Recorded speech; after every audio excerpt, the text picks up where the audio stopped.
Subscribe to the channel Educate Sada and press the bell icon for the latest videos. Thank you. नमस्कार बच्चों, जैसा कि हम लोगों ने पढ़ा है पाठ क्रमांक 2 जिसका नाम है बिल्ली का बिलंगुरा। आगे हम उसके कुछ प्रश्न उत्तर देखेंगे। यहाँ पे प्रश्न क्रमांक 1 है, सूचना अनुसार कृतियाँ कीजिए। तो यहाँ पे लिखा हुआ है क पहला संजाल। प्रश्न है, घर में बिल्ली पालने के कारण, अर्थात लेखक ने घर में बिल्ली क्यों पाली, क्या कारण था। तो हम देखेंगे यहाँ पे घर में चूहे बहुत थे, और दूसरा है पुरानी परंपरा को न मानना, तीसरा है मित्रों का परामर्श, और चौथा है चूहे निकालने का उपाय असफल रहा। इस प्रकार से हम लिखेंगे। अब ख देखेंगे, कहानी के प्रमुख पात्र। जो कहानी है उसमें प्रमुख पात्र कौन कौन है। जैसे कि चूहे, बिल्ली, अमरू और थानेदार, यह कहानी के प्रमुख पात्र हैं। दूसरा प्रश्न है, उत्तर लिखिए। बिल्ली के रवैये में आया परिवर्तन, अर्थात बिल्ली का जो व्यवहार था उसमें किस प्रकार से बदलाव आ गया, उसके बारे में हम देखेंगे। पहला है, मालिक के आगे पीछे न घूमना। पहले कैसा था, वह लोगों के आगे पीछे घूमती थी और परेशान करती थी, लेकिन फिर उसके व्यवहार में क्या परिवर्तन आया कि वह लोगों के आगे पीछे घूमना बंद कर दी। दूसरा है, रसोई के आस पास दुबक जाना, मौका पाकर मनचाही चीज़ खाना। अर्थात बिल्ली का व्यवहार पहले कैसा था कि वह लोगों की जूठी खाने जो थी वह खाया करती थी, लेकिन उसके व्यवहार कैसे बदल गए कि अब वह रसोई के पास जाकर बैठ जाती थी और अपनी मनचाही चीज़ों को वह खा लेती थी। तीसरा है, स्पष्ट कीजिए घर के सदस्यों का बिल्ली के प्रति व्यवहार पहले और बाद में। अर्थात यहाँ पे प्रश्न क्या पूछा गया है, घर के जो सदस्य थे, जब भी बिल्ली घर में आई थी तो उन लोगों का व्यवहार बिल्ली के प्रति पहले किस प्रकार था, उसके खान पान को लेकर बिल्ली के प्रति लोगों का व्यवहार किस प्रकार था, और उसके बाद जब बिल्ली के रवैये में परिवर्तन आ गया तब घर के लोगों के बिल्ली के प्रति किस प्रकार से उसके खान पान में परिवर्तन आ गया। इन दोनों चीज़ों को आपको लिखना है। जैसे यहाँ पे दिया गया है कि खान मतलब पहले, खान मतलब खिलाना, उसमें पहले किस प्रकार से, जैसे कि थाली का जूठन खिलाना। पहले क्या था, वह थाली का जूठन खा लेती थी, फिर बाद में बच्चों का कभी रोटी दे देना। तो बाद में क्या हुआ, कभी बच्चे उसको रोटी दे दिया करते थे।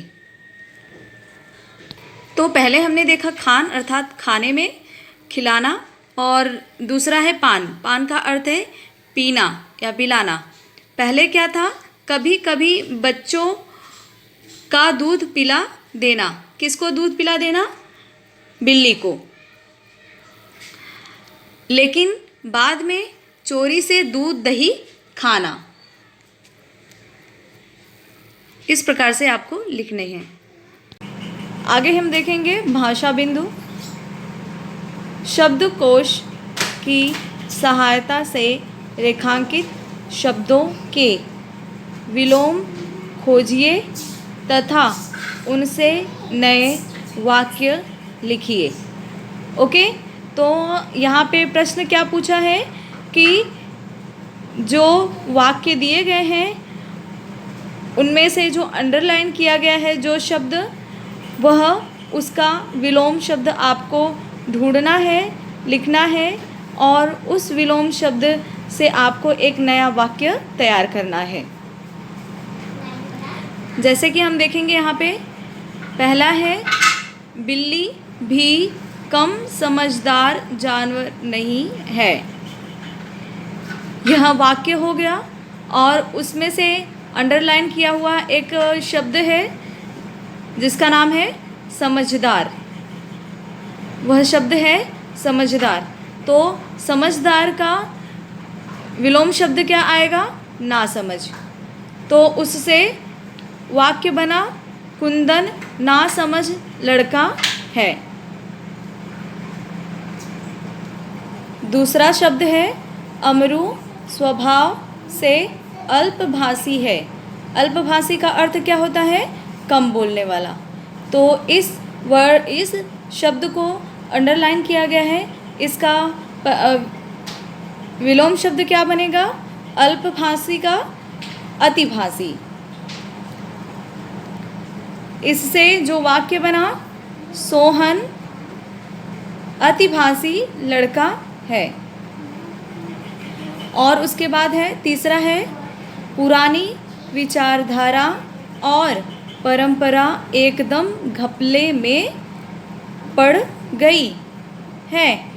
इसमें जो पुरानी शब्द दिया गया है वह अंडरलाइन किया गया है, अर्थात इसका हम विलोम शब्द लिखेंगे तो यहाँ पे हमें ऐसा लिखना है, पुरानी शब्द का विलोम शब्द आएगा नहीं, तो उससे जो वाक्य बना यहाँ मैंने लिखा है, जैसे कि राम ने आज नई किताब खरीदी है। तो इससे यह वाक्य बना।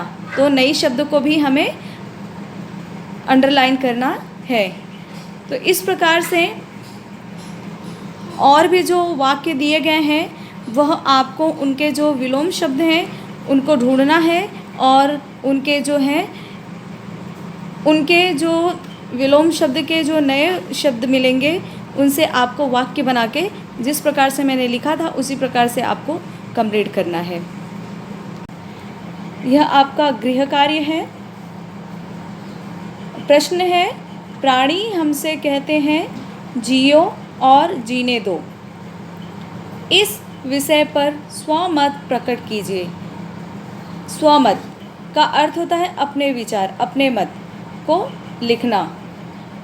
और प्रश्न क्या है कि प्राणी जो है वो हमसे कहते हैं कि जियो और जीने दो, अर्थात इस प्रश्न में क्या पूछा गया है वह आपको समझना सबसे ज़्यादा इम्पॉर्टेंट है। जैसा कि हम जानते हैं कि यह पृथ्वी जो है वह ईश्वर की देन है। हम सभी ईश्वर की संतान हैं, चाहे वह मनुष्य हो, चाहे वह जीव हो, चाहे वह कोई जंतु हो। लेकिन उन सभी में अर्थात पृथ्वी पर सबसे सर्वश्रेष्ठ दर्जा किस व्यक्ति को मिला है? किस जीव को मिला है? यस, इंसानों को मिला है, मनुष्यों को मिला है। जो मनुष्य होते हैं वह समझदार होते हैं, उनके अंदर सोचने की क्षमता होती है, हर कार्य में निपुण होते हैं। लेकिन हम कुछ गलतियां कर बैठते हैं, जैसे कि कुछ जीव जंतु होते हैं जिन्हें हम अपने घरों में बंद करके रखते हैं। ऐसा हमें नहीं करना चाहिए। इसलिए प्राणी जो है हमसे कहते हैं कि जियो और जीने दो। तो इस प्रकार से आपको भी अपने मत प्रकट करके लिखने हैं। धन्यवाद।